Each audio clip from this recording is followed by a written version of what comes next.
Bom, bom dia, Diana. Estamos Bom aqui dia. hoje para fazer a apresentação aí, né, do teu trabalho de conclusão de curso. Você Sim. tem 15 minutos para poder fazer uma explanação do teu trabalho.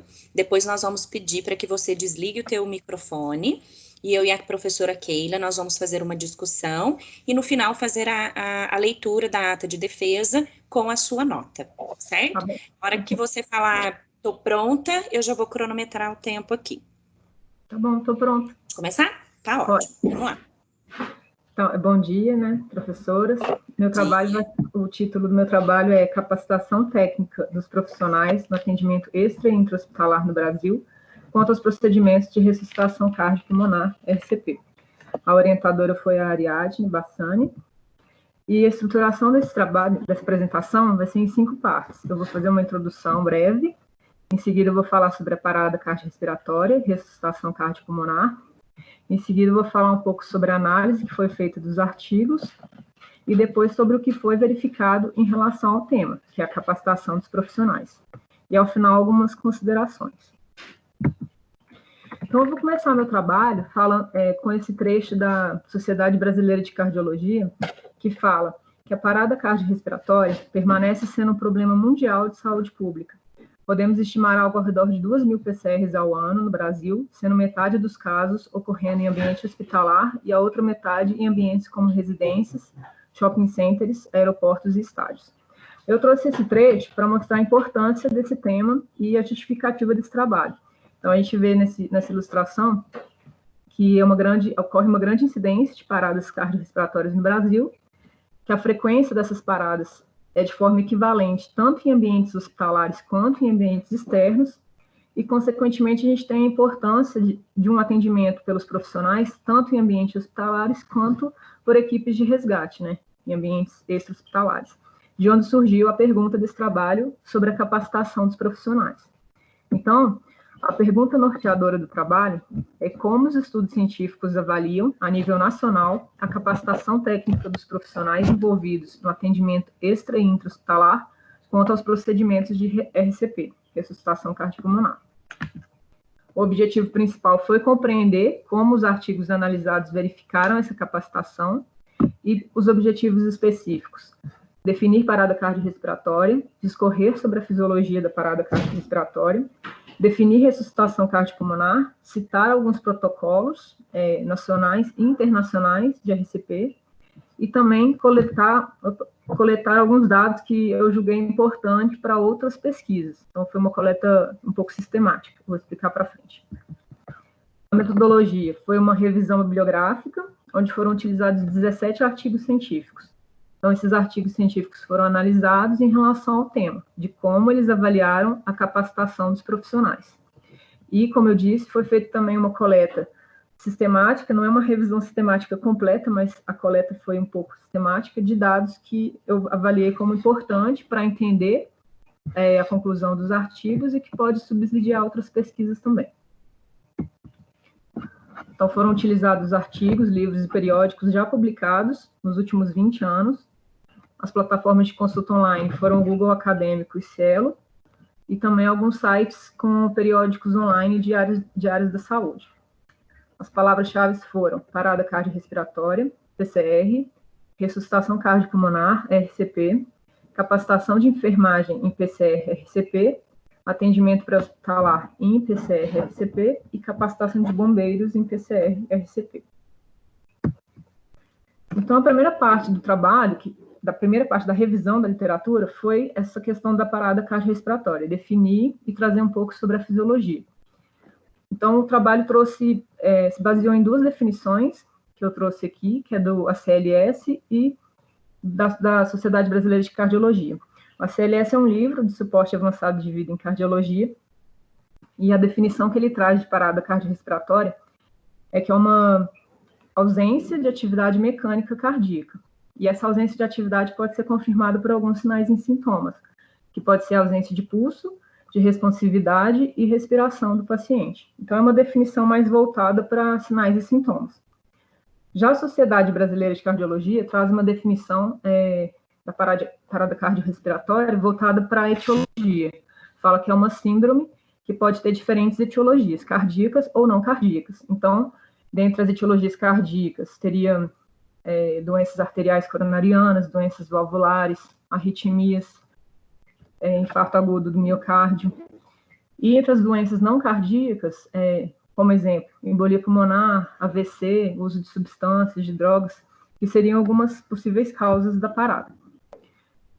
A revisão também trouxe um pouco sobre os ritmos que podem ser observados numa parada cardiorrespiratória, que são 4. A fibrilação ventricular, ataque cardíaco ventricular sem pulso, a assistolia e atividade elétrica sem pulso. Eu vou explicar um pouquinho deles com imagens logo à frente, mas primeiramente é importante lembrar também que os estudos apontam uma maior incidência de determinados ritmos no ambiente extra e intra-hospitalar.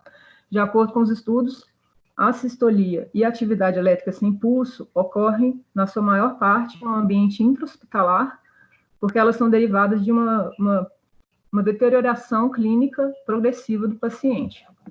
Já a taquicardia e a fibrilação ventricular ocorrem no ambiente extra-hospitalar, porque ocorrem de maneira súbita, está ligada a arritmias ou a problemas elétricos primários.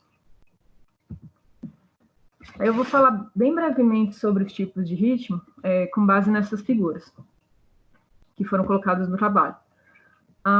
O primeiro ritmo é a fibrilação ventricular, que seria quando o músculo do ventrículo tremula a um ponto de que o miocárdio não consegue fazer uma contração eficaz e gerar um pulso. Então, a gente tem um tipo de onda irregular e caótica, onde a gente não consegue identificar complexos nem ondas.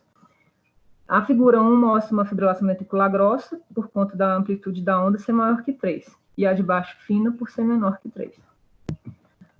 Já a taquicardia ventricular é quando ocorre o que eles chamam de extrasístoles ventriculares. É como se fossem novas batidas que ocorrem em outros pontos do ventrículo. E também é um ritmo irregular, como a gente pode ver nas figuras 3 e 4. E se essa ocorrência for menor do que 30 segundos, é o que eles chamam de não sustentado, igual na figura 3. E se for mais do que 30 segundos, sustentado. Uma outra definição também é quando a gente observa que o complexo QRS tem forma e amplitude, tem a mesma forma e amplitude, igual na figura 4. Então, é denominado taquicardia ventricular monomórfica. Se for diferente, igual na figura 5, polimórfica. A gente tem, em seguida, a sistolia, igual na figura 6, é quando a gente não observa nenhuma atividade elétrica, né, total ausência de atividade elétrica ventricular. Então, não observa frequência, ritmo, nem ondas, nem complexos.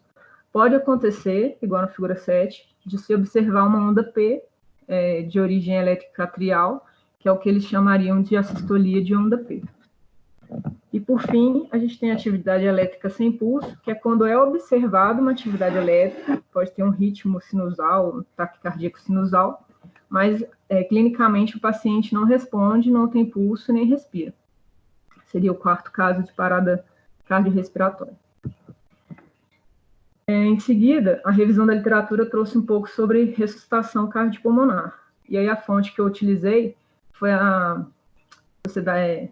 American Heart Association, Associação Americana do Coração, que é uma instituição que expede diretrizes internacionais sobre RCP de cada 5 em 5 anos. Então, a definição que eles dão para RCP é que é uma manobra de resgate de emergência e que, em nível de suporte básico, mantém o fluxo do sangue ativo até a chegada de uma equipe médica que vai realizar o suporte avançado de vida. Eu trouxe aqui, só para fins ilustrativos, os passos que eles preconizam, né, que é o que eles chamam de cadeia de sobrevivência, aqui seria para ambiente intra-hospitalar, e a cadeia de sobrevivência para ambiente extra-hospitalar. Então, nas diretrizes, eles detalham os procedimentos. Em relação a outros protocolos que foram citados no trabalho também, então a gente tem em nível internacional esse que eu falei, da Associação Americana do Coração, tem também as diretrizes da Aliança Internacional de Comitê de Ressuscitação, que é a ILCOF, seriam as mais conhecidas internacionalmente, essas duas.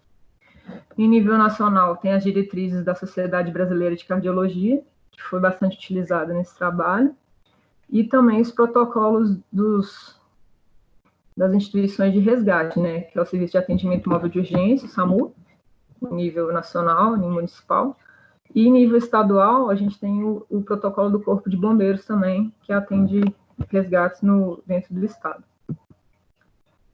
A segunda parte da revisão da literatura foi os artigos propriamente, né, ditos. Como eles avaliaram a capacitação dos profissionais. É onde que eu falei que eu fiz uma análise um pouco mais sistemática de como eles avaliaram e coletei alguns dados que eu julguei importante. Então, eu coloquei alguns gráficos aqui que foram colocados no trabalho, que mostram, por exemplo, quando esses artigos quando eles realizaram, né, as pesquisas. Então, aqui a gente tem, dos 17 artigos, 4 foram realizados em 2011, que se sobressaiu no gráfico, e em 2016 a gente tem 2. E isso pode estar relacionado justamente ao que eu falei, de quando as diretrizes são atualizadas, que é de 5 em 5 anos. Então, em 2010 teve uma atualização, a gente observa que em 2011 a gente teve vários artigos falando sobre isso. Também achei interessante trazer as informações em relação às amostras, porque nem todos os artigos, como foram vários grupos, né, o tema desse trabalho foram vários meios e grupos, né, ambiente intra e extra-hospitalar, isso abrange vários grupos, eu quis verificar o que os artigos avaliaram. Então, a maioria dos artigos fizeram pesquisas com enfermeiros mesmo, mas também alguns artigos fizeram com grupos mistos, tipo enfermeiros, técnicos, auxiliares de enfermagem, ou médicos e enfermeiros, entre outros grupos aqui. Foi interessante verificar como eles se diferenciaram. Por fim, o terceiro gráfico que eu trouxe, que é importante também, é verificar onde que foram realizadas as pesquisas. Dos 17 artigos, a maioria foi em hospitais, públicos ou privados, e os demais em unidades extra-hospitalares, como unidade de saúde da família, centro de saúde, ou os próprios grupamentos de bombeiros também. Então, o que esses artigos falaram sobre a capacitação dos profissionais em relação à parada cardiorrespiratória e ao RCP? Isso foi comum em todos os artigos, que a sobrevida de uma parada cardiorrespiratória está relacionada ao rápido atendimento pelas equipes envolvidas, né? Tanto extra quanto intra-hospitalar. Nos casos extra-hospitalares, a gente foi mencionado em vários artigos que a gente não tem só as equipes de resgate, né? Tipo o SAMU, tipo o bombeiro. A gente tem também os casos das unidades básicas de saúde, posto de saúde da família, que muitas vezes é uma porta de entrada para pacientes com doenças crônicas e que pode acontecer uma emergência em que esses profissionais vão precisar estar capacitados para o atendimento. Também todos os artigos falaram, principalmente porque a maioria deles foi com enfermeiros, né, falaram da importância da enfermagem nesse processo, por ser o profissional ali que vai recepcionar e tomar as primeiras medidas em relação ao suporte básico e avançado na parada cardiorrespiratória, até a chegada da equipe médica mesmo. Todos os artigos concluíram que há uma lacuna nos conhecimentos dos profissionais avaliados, então, eles consideraram uma capacitação insatisfatória de todos os profissionais avaliados e, consequentemente, uma necessidade de atualização constante desses profissionais. E é interessante ver que, nesses artigos que foram avaliados para esse trabalho, embora a maioria deles tenham utilizado metodologia de questionário, com questão fechada, aberta, ou entrevista semi-estruturada, eles não tiveram padrão assim, de avaliação, cada um usou um critério. Então, isso compromete um pouco esse entendimento do que é uma capacitação satisfatória ou não. É uma coisa que seria interessante se avaliar em outras pesquisas. Então, para as considerações finais desse trabalho, foi falado sobre parada cardiorrespiratória, RCP, e mencionado alguns protocolos. Foram levantados alguns dados importantes dos artigos avaliados, que podem, inclusive, servir para outras pesquisas. Concluiu-se que a capacitação dos profissionais envolvidos nos procedimentos de RCP é insatisfatória e que, consequentemente, há uma necessidade de atualização desses profissionais. Pode ser por meio de cursos, reciclagens, ou mesmo educação continuada dentro da instituição, né? As referências bibliográficas que eu usei nessa apresentação foi da Associação Americana do Coração, o Suporte Avançado em Cardiologia e da Sociedade Brasileira de Cardiologia. Então é isso. Obrigada.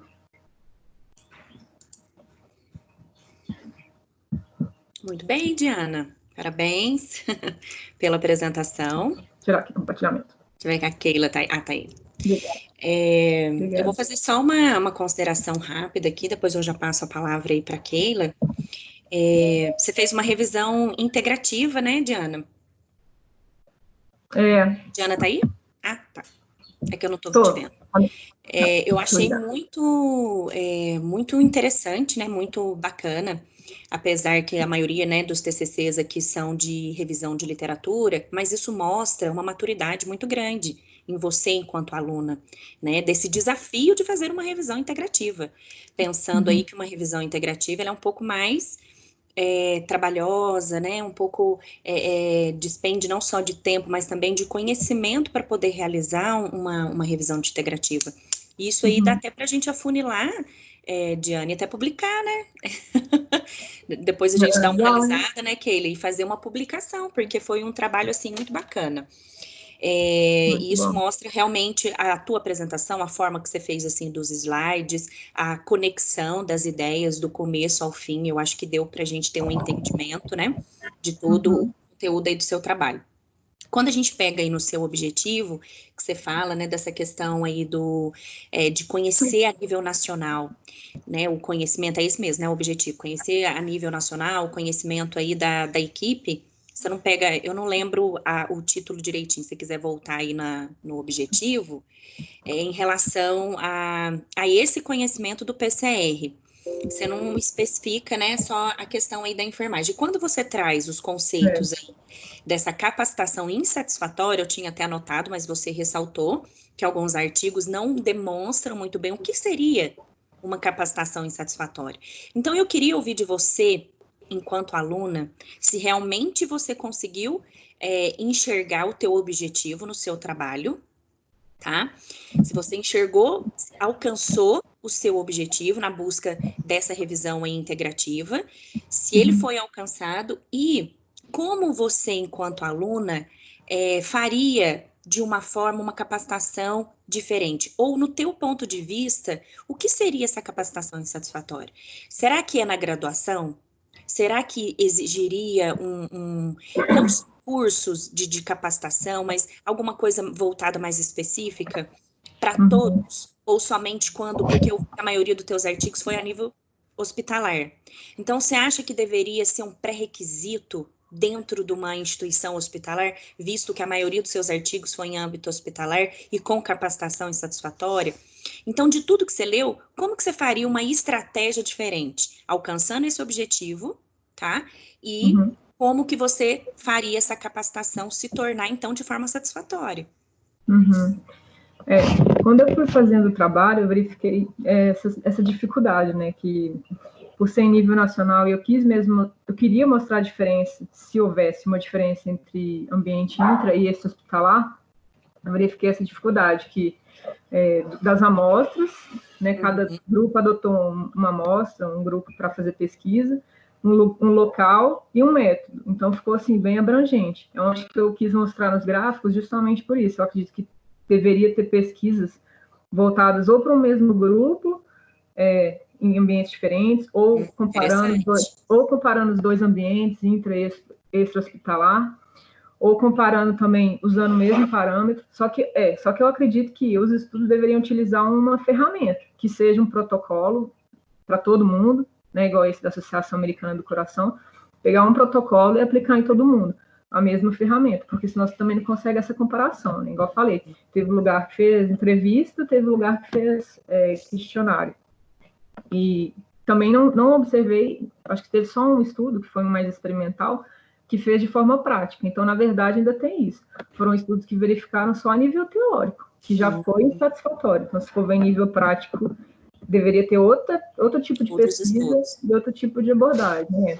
Eu acredito que, assim, pensando no ambiente hospitalar, deveria, assim, como a senhora falou, ter um requisito. Que a pessoa tenha um curso, ou mesmo que a instituição forneça esse curso para todo mundo, né? São cursos que estão disponíveis aí, por várias instituições internacionais, que cada pessoa que entra na instituição, pelo menos seja dada a oportunidade dela fazer um curso lá dentro, então, porque, independente do setor, como eu disse, não dá para pegar só o TI e esperar que a pessoa seja capacitada, porque às vezes lá na unidade básica pode acontecer uma emergência e a pessoa não vai estar capacitada. Uhum. Então, eu tenho esse entendimento, que deveria ter uma padronização nas avaliações, né, e pode ser vários tipos de pesquisas derivadas, e em termos práticos no dia a dia, ter essa capacitação fornecida pela instituição. Bacana. Keila, quer falar alguma coisa? Quero, sim. Diana, eu achei realmente um trabalho muito bom, uma estrutura muito boa, isso que a Nery falou, de uma maturidade mesmo, um entendimento diferente, né? Eu achei uma visão muito boa no momento de aprender. Eu queria fazer uma pergunta, mas eu não sei até se a gente fugiria um pouco do tema. Porque o teu tema, o objetivo era mesmo falar das manobras de IRCP. Né? Durante essa pesquisa, esses artigos que você viu e tudo que você leu, você achou alguma coisa? Você poderia trazer alguma coisa que fala em relação a esse treinamento da equipe, em relação à detecção precoce, talvez, de sinais de parada e como que a equipe pode atuar, talvez, para prevenir paradas ou em unidades não de UTI, entende o que eu quero dizer? Porque às vezes a gente tem essa é uma outra visão, talvez fugiria do seu tema, então por isso que talvez eu acho que eu estou extrapolando um pouco, mas eu fiquei com essa dúvida, talvez isso seria abordado, mas poderia ser abordado na sua revisão. A gente às vezes fica bastante focado na manobra de RCP em si, mas a enfermagem ela também tem um papel importante nessa detecção precoce, nas principais causas em prevenir que o paciente realmente chegue a uma parada. Em algum momento do trabalho, você chegou a ler sobre isso? Você teve alguma abordagem em relação a isso? Na verdade, assim, se a gente pegar, igual eu mostrei o protocolo da Associação Americana do Coração, aquela cadeia de sobrevida, ele já prevê justamente isso, né? No ambiente intra-hospitalar, você tem o primeiro elo e o último é o reconhecimento precoce da RCP, então, aliás, é monitoramento e prevenção, é o primeiro elo da cadeia, e o último é cuidados pós a parada. Então, são os dois elos que a enfermagem teria que estar atenta ali em nível intra-hospitalar. Nenhum estudo falou a respeito disso, falou sobre isso. É curioso até, né, a senhora perguntar, porque poderia ser realmente abordado. Alguns estudos trataram até de aspectos mais avançados, tipo suporte avançado de vida mesmo, conhecimento de medicamentos que seriam aplicados durante a parada, mas nenhum estudo abordou isso, não. Dos artigos científicos que eu li, nenhum falou, não. Uma possibilidade futura aí. É interessante mesmo fazer essa avaliação. A gente vai, então, Fazer uma parar discussão. o microfone, fazer uma discussão para avaliação do trabalho. Daqui a pouco a gente retorna com a leitura da ata e a apresentação da nota, tá bom? Tá Pode bom. também, por favor, desligar o seu microfone.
Diana, voltamos.